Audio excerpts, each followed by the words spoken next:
কিছুদিন আগে আপনাদের মতোই এক বন্ধু আমাকে একটি কোশ্চেন করেছিলেন যে বর্ষাকাল এলেই তার জিএসডিটির শরীরে কেন র্যাশের উদ্ভব হয় এবং সে কেন বর্ষাকাল এলেই এই র্যাশের প্রবলেম নিয়ে ভোগে। তো আজকের এই ভিডিওতে বর্ষাকালে কেন বিভিন্ন ডগসের ক্ষেত্রে, বিশেষ করে লং কোট ডগস এবং রিট্রিভার জাতীয় ডগের ক্ষেত্রে বেশি পরিমাণে র্যাশের প্রবলেমটি দেখা যায় তা নিয়েই কিন্তু আলোচনা করব।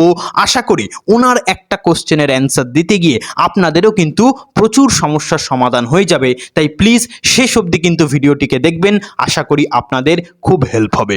দেখুন, এই বর্ষাকালে র্যাশ হবার প্রথম কারণই হলো আপনার ডগের কোনো অংশ বৃষ্টির জলে ভেজা অবস্থায় থাকা। দেখুন, কোনো পার্টিকুলার অংশ যদি একটা ডগে বারবার ভিজতে থাকে এবং সেই জায়গাটাকে আপনি যদি ইগনোর করে দেন বা আপনি যদি প্রপারভাবে মুছে না দেন, তবেই কিন্তু সেখান থেকে আস্তে আস্তে ছোট্ট ছোট্ট ঘা, ছোট্ট ছোট্ট অ্যালার্জির মতো দানা দানা বেরোয় এবং সেটাই কিন্তু আস্তে ধীরে একটা র্যাশের বড় আকৃতি নেয়। এবার আপনি বলতে পারেন, আমার ডগ যখনই ভিজে আসে আমি তাকে ভালোভাবে মুছে দিই, তবে কেন র্যাশ হচ্ছে? দেখুন, এখানেও একটা বড় কেস আছে। দেখুন, আপনারা কি করেন, ওর আউটার লেয়ারটা বা বাইরের অংশটাকে ভালোভাবে মুছে দেন। আপনারা ভাবছেন যে এইভাবে মুছে দিচ্ছেন আপনাদের গামছাটা হাতের ভিজে যাচ্ছে, ফলে আপনি ভাবছেন সব জল সোক হয়ে গেল।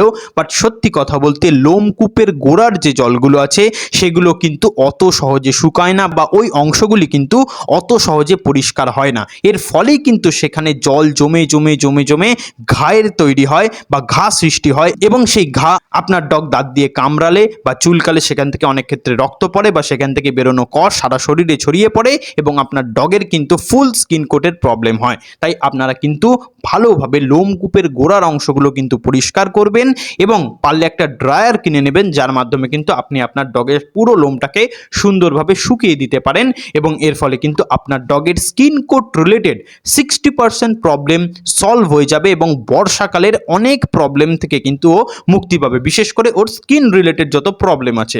দেন হচ্ছে, কোন ডগের সঙ্গে আপনার ডগ মিশছে সেটাকেও কিন্তু আপনাকে লক্ষ্য রাখতে হবে। যেহেতু এই র্যাশের প্রবলেমগুলি এক ডগ থেকে অন্য ডগে ছড়ায়, তাই আপনাকে কিন্তু যে ডগের র্যাশ হয়েছে সেই ডগের থেকে আপনার ডগকে দূরে রাখতে হবে। দেখুন, অবশ্যই ডগটি আদরের, অবশ্যই ডগটি প্রিয়, কিন্তু রোগটি প্রিয় নয়। ফলে যে ডগটি ওই রোগটায় ভুগছে সেও যেমন কষ্ট পাবে, আপনার ডগও কিন্তু এই র্যাশের প্রবলেমে প্রচণ্ড প্রবলেমে থাকবে।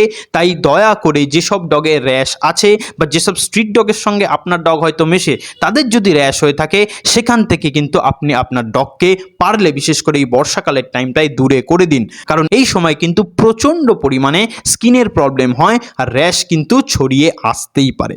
দেন আপনাদের কি করতে হবে, ওর কোটের যত্ন নেওয়ার জন্য লিভার গার্ড করতে হবে। বহু এমন পেট প্যারেন্টস আছেন যারা কিন্তু ডগকে আনেন, শুধু খাওয়া দাওয়া করান, কিন্তু তার যে কোট কেয়ারটা অর্থাৎ মেনলি লিভার গার্ডটা সেটা কিন্তু করান না। দেখুন, কোট কেয়ারের অনেক মেডিসিন আছে, আপনারা ভেটের কাছে গেলে ভালো ভালো মেডিসিন পাবেন যার ফলে কোট খুলবে, বাট কোটটাকে ভেতর থেকে ঠিক করার জন্য কিন্তু লিভার গার্ড আবশ্যক। লিভার গার্ড এবং গ্যাসের ওষুধ এটাকে কিন্তু আপনাদের কন্টিনিউ করতে হবে এবং লিভার গার্ডের উপর খেয়াল রাখতে হবে যাতে আপনার ডগের লিভারটা ঠিক থাকে। তাই কোনো ভেটের সঙ্গে কনসাল্ট করে কিন্তু আপনার ডগের লিভারটাকে ঠিক করে নেবেন বা একটা লিভার গার্ড বা যে কোনো একটা লিভার টনিক খাবারের সঙ্গে দিয়ে তাকে রেডি করে নেবেন। দেন হচ্ছে ডিওয়ার্মিং। দেখুন, বহু লোক আছে যারা কিন্তু ডিওয়ার্মিং করান না। এর ফলে কি হয়, আপনার ডগের শরীরে কিন্তু দানা দানা দানা দানা কিছু অংশ তৈরি হতে থাকে, শরীরে কিন্তু নানা প্রবলেম হয়। দেখবেন পেটের দিকে, অনেকের গায়ের দিকে কিন্তু ছোট্ট ছোট্ট দানা বেরোয়, যেগুলো কিন্তু ডগের অনেক ক্ষেত্রে চুলকায় এবং সেই চুলকানি কন্টিনিউ হতে হতে এবং বৃষ্টির জল তাতে লাগার ফলেও কিন্তু অনেক ক্ষেত্রে দেখা যায় যে র্যাশ আস্তে আস্তে তৈরি হচ্ছে। তাই ডিওয়ার্মিংটাও কিন্তু প্রপারলি করাবেন এবং ভালো মতো আপনার ডগকে আঁচড়াবেন।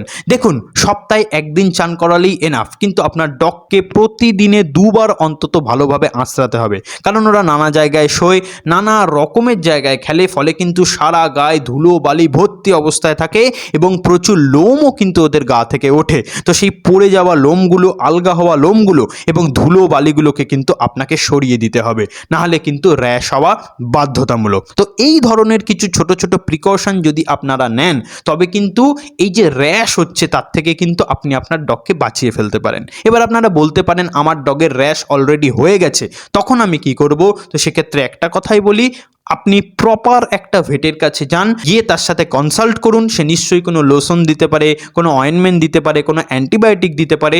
সেই রোগটির গভীরতা অনুযায়ী সে কিন্তু তাকে ট্রিটমেন্ট করবে। সেই ট্রিটমেন্টটা আবশ্যকভাবে করান, নাহলে কিন্তু হিতে বিপরীত হতে পারে এবং সেই র্যাশ কিন্তু আরও বাড়তে পারে। মেনলি ফার্স্ট স্টেজে যদি র্যাশ বুঝতে পারেন তবেই কিন্তু আমি মনে করি ভেটের সঙ্গে কনসাল্ট করে নেওয়া দরকার। কারণ ফার্স্ট স্টেজের যে র্যাশ থাকে, ভালো করে কানের দিকটা লক্ষ্য করবেন, গলার তলাটা লক্ষ্য করবেন, এগুলো দেখলেই আপনারা বুঝতে পারবেন সেই ফার্স্ট স্টেজের র্যাশ বা কোনো ফার্স্ট স্টেজের ঘা হলে তৎক্ষণাৎ কিন্তু আপনি আপনার ভেটের সঙ্গে কনসাল্ট করুন, করে নিয়ে কিন্তু আপনার ডগকে প্রপারলি মেনটেন করুন এবং অন্য ডগের সঙ্গে পারলে তাকে না মিশতে দিন। কারণ আপনার ডগের থেকেও কিন্তু অন্য ডগে সেই রোগটা ছড়িয়ে যেতে পারে, যেটা কিন্তু বেটার হবে না। তো সেক্ষেত্রে একটাই কথা বলি, আপনার ডগকে প্রপারভাবে মেনটেন করুন, 2-3-4 বার আশ্রান ভালোভাবে, এবং প্রপারলি যদি র্যাশ শরীরে দেখা যায় ভেটের সঙ্গে কনসাল্ট করে তার কিন্তু ট্রিটমেন্টটা ভালো মতো চালু করুন।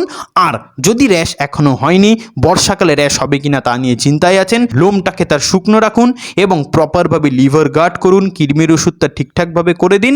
দেখবেন আপনার ডগের 90% র্যাশ হওয়ার চান্স কমে যাবে।